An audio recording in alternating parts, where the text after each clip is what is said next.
Reserve bank जब अगले हफ्ते पॉलिसी लेकर के आएगा तो शायद रेट कट की संभावना यहाँ पर कम है। बजट के लिए एक अच्छा हेडरूम मिलता हुआ यहाँ से दिख रहा है। तो ये कुछ बातें हैं। सुनील सुब्रमण्यम साहब, कैसे देखा जाए? जीडीपी के आंकड़े देखे आपने, जीडीपी के आंकड़ों पर इकोनॉमिस्ट की राय आपने सुनी? हाँ, तो फर्स्ट थिंग इज मैं एक ट्रेंड लाइन देखेंगे तो एक यू शेप्ड रिकवरी क्लियरली दिख रहा है रियल जीडीपी ग्रोथ में। तो खबर अच्छी है, यानी सेकंड हाफ के लिए ये खबर अच्छी है क्योंकि वो ट्रेंड लाइन रिवर्स हो गया। तो गिरने वाला ट्रेंड लाइन था वो अभी बढ़ रहा है, वो बहुत अच्छी खबर है। सेकंड, जैसे मैन्युफैक्चरिंग और कैपेक्स की जो नंबर्स अच्छी आई है वो इकोनॉमी में मल्टीप्लायर इफेक्ट के जरिए कॉर्पोरेट अर्निंग्स में दिख सकता है, वो एक पॉजिटिव है।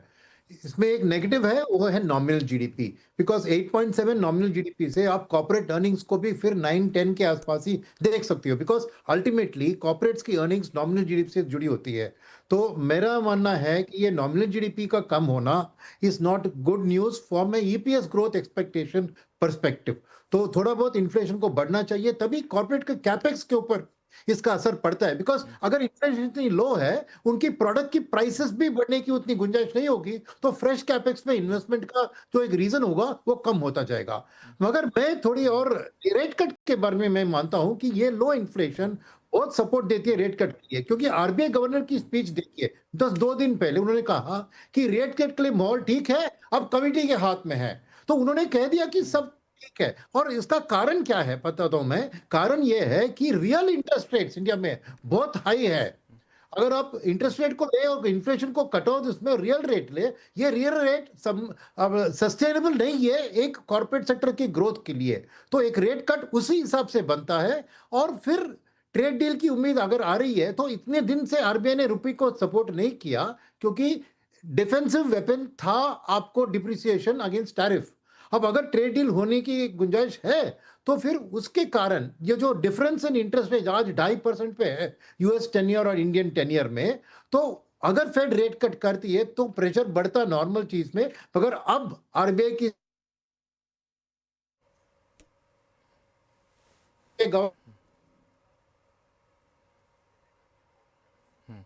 यहाँ पे ऑडियो में कुछ दिक्कत आ रही है सुनील जी, मैं आपके पास दोबारा से जुड़ूंगा।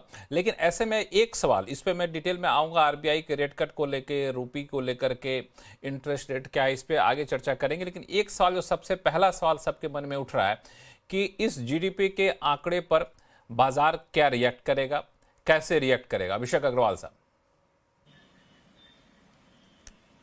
तो लक्ष्मण जी, मुझे तो लग रहा है कि बाजार पॉजिटिवली रिएक्ट कर भी रहा है और करेगा, बिकॉज कोई ऐसे ही कंसर्निंग या नेगेटिव सरप्राइज कहीं भी कुछ नहीं है, बल्कि दो बड़े फैक्टर्स हैं। नंबर वन, थोड़ा क्लीशे है बट फैक्ट तो यही है कि हम दुनिया की फास्टेस्ट ग्रोइंग इकोनॉमीज में अभी भी आते हैं। और एज पर जो भी इंटरनेशनल एजेंसीज है एंड ऑल्सो जो हमारे डोमेस्टिक एजेंसीज होती है, जो गाइडलाइंस देती है जीडीपी ग्रोथ को लेके, वो भी वहां पे मेंटेन्ड है।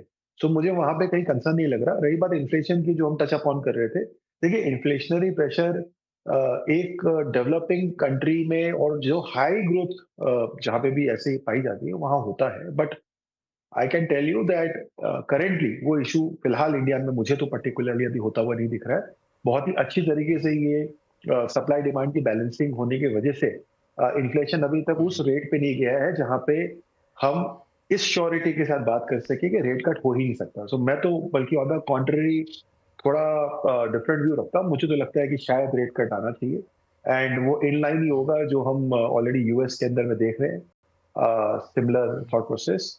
And that would be my view कि I would be positive maybe कि हमें रेट कट दिखे। और जिस तरह से सुब्रमण्यम साहब भी बोल ही रहे थे कि हम लोग जो है, हमारी जो एक्चुअली इंटरेस्ट रेट है वो काफी हाई है।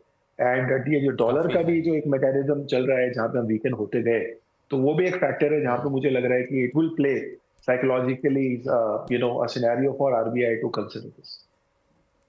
संजय सिन्हा जी, जो मैंने शुरू में कहा कि बाजार जिस तरीके से नया हाई बनाया, अब यहाँ से आगे बढ़ने के लिए कोई एक अच्छा सा पॉजिटिव ट्रिगर का इंतजार था और हम लोग मान के चले थे नेक्स्ट भी कुछ ना कुछ आएगा। लेकिन ये जीडीपी के जो आंकड़े आए, ये सबको सरप्राइज कर दिया पॉजिटिवली। तो ये इस पे बाजार जो नया जोश ढूंढ रहा था, नया बहाना ढूंढ रहा था, ये बहाना काफ़ी है बाजार को अब यहाँ से आगे बढ़ने के लिए। ये भी ये समझने की जरूरत है कि बाजार जो इस लेवल पे खड़ा है, इसके पीछे क्या कारण है। मेरे ख्याल से अगर आप इसको ध्यान से देखें तो मेरे ख्याल से जो सेकेंड क्वार्टर में जो कॉर्पोरेट परफॉर्मेंस आया वो या तो अपेक्षा के बराबर था या कई सेक्टर्स में अपेक्षा से ज्यादा अच्छा था, नंबर वन। नंबर टू, पिछले 3-4 क्वार्टर से अगर आप देखें तो ट्रेंड ये रहा है कि क्वार्टरली रिजल्ट्स के बाद अर्निंग्स की डाउनग्रेड होती थी। इस क्वार्टर में ऐसा कुछ नहीं हुआ, इनफैक्ट कई जगह पे अर्निंग्स की अपग्रेड आई है। तो मेरे ख्याल से बाजार ने प्रीवियस हाई को इस कारण से भी क्रॉस किया है कि जो अर्निंग्स की ट्रेजेक्टरी है वो अब पहले से ज्यादा स्ट्रांग हो गई। ये एक वक्तव्य है। दूसरा, बाजार में एक बहुत ही पुरानी कहावत है कि buy on rumour sell on news. बाजार अगर इस लेवल पे है तो शायद बाजार पहले से ही भांप रहा था कि जीडीपी के आंकड़े और भी जैसे आए वैसे अच्छे आंकड़े आने की संभावना थी। हमें इस बात पर ज्यादा ध्यान देना चाहिए कि क्या हम इस लेवल को सस्टेन करेंगे और इस लेवल से क्या हम ऊपर जा सकते हैं। तो मेरा अपना मानना है कि देखिए, बाजार शॉर्ट टर्म में इवेंट्स को रिएक्ट करता है, मीडियम टर्म में लिक्विडिटी से प्रेरित रहता है और लॉन्ग टर्म में वैल्यूएशन से। तो इवेंट के तौर पर अगर आप देखें तो जो इवेंट्स गुजर गए, सेकेंड क्वार्टर के रिजल्ट, वो इवेंट गुजर गया, जीडीपी के आंकड़े वो अब हमारे सामने है।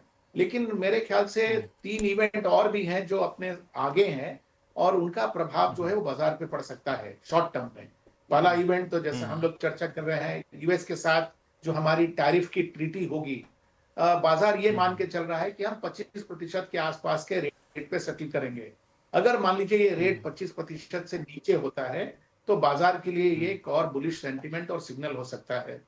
दूसरी, नो डाउट इस तरह की जीडीपी ग्रोथ रेट के बाद ये डाउट मन में आ रहा है कि आरबीआई रेट काटेगा या नहीं।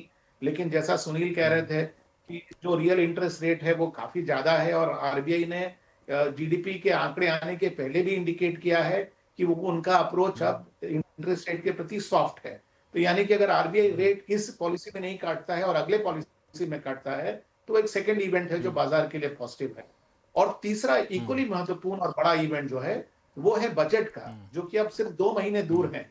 और इस सरकार ये जो बजट होगी, मैं समझिए मिड टर्म बजट के आसपास ही समझिए, क्योंकि इस बजट में जो अनाउंसमेंट आएगा उसकी एग्जीक्यूशन इनकी अगली इलेक्शन के पहले उसका पूरी तरह से कार्य इंप्लीमेंटेशन होगा। तो मेरे ख्याल से सरकार इस बजट को बहुत ही बोल्ड रूप से प्रस्तुत कर सकती है, उनके टैक्स के आंकड़े भी हम सपोर्ट करेंगे। तो शॉर्ट टर्म में ऐसे बहुत सारे इवेंट्स हैं लक्ष्मण जी जो बाजार को ऊपर की तरफ ठेल सकते हैं। और मीडियम टर्म में भी अगर आप देख लें तो जिस तरह से फॉरेन इंस्टीट्यूशनल इन्वेस्टर का झुकाव पिछले कुछ दिनों में from very negative to neutral to slightly positive हुआ है, अगर यही ट्रेंड कंटिन्यू कर गया और मेरे ख्याल से अगर रूपी में स्ट्रेंथ बढ़ता है तो ये ट्रेंड और भी स्ट्रांग होने की संभावना है। तो मेरे ख्याल से एक मिला जुला माहौल बन गया है बाजार को ऊपर की तरफ ले जाने का। बिल्कुल, बहुत दिन बाद ऐसा हुआ है कि सारे माहौल बाजार को ऊपर की तरफ ले जाने वाले बन रहे हैं। नहीं तो बीच में होता था कि 4 माहौल ऊपर वाले थे तो 3 माहौल नीचे वाले होते थे, तो बाजार एक डरा सहमा सा था। आपने सही कहा कि अब सारे माहौल जो है बाजार को ऊपर की तरफ ले जाने के संकेत दे रहे हैं। पंकज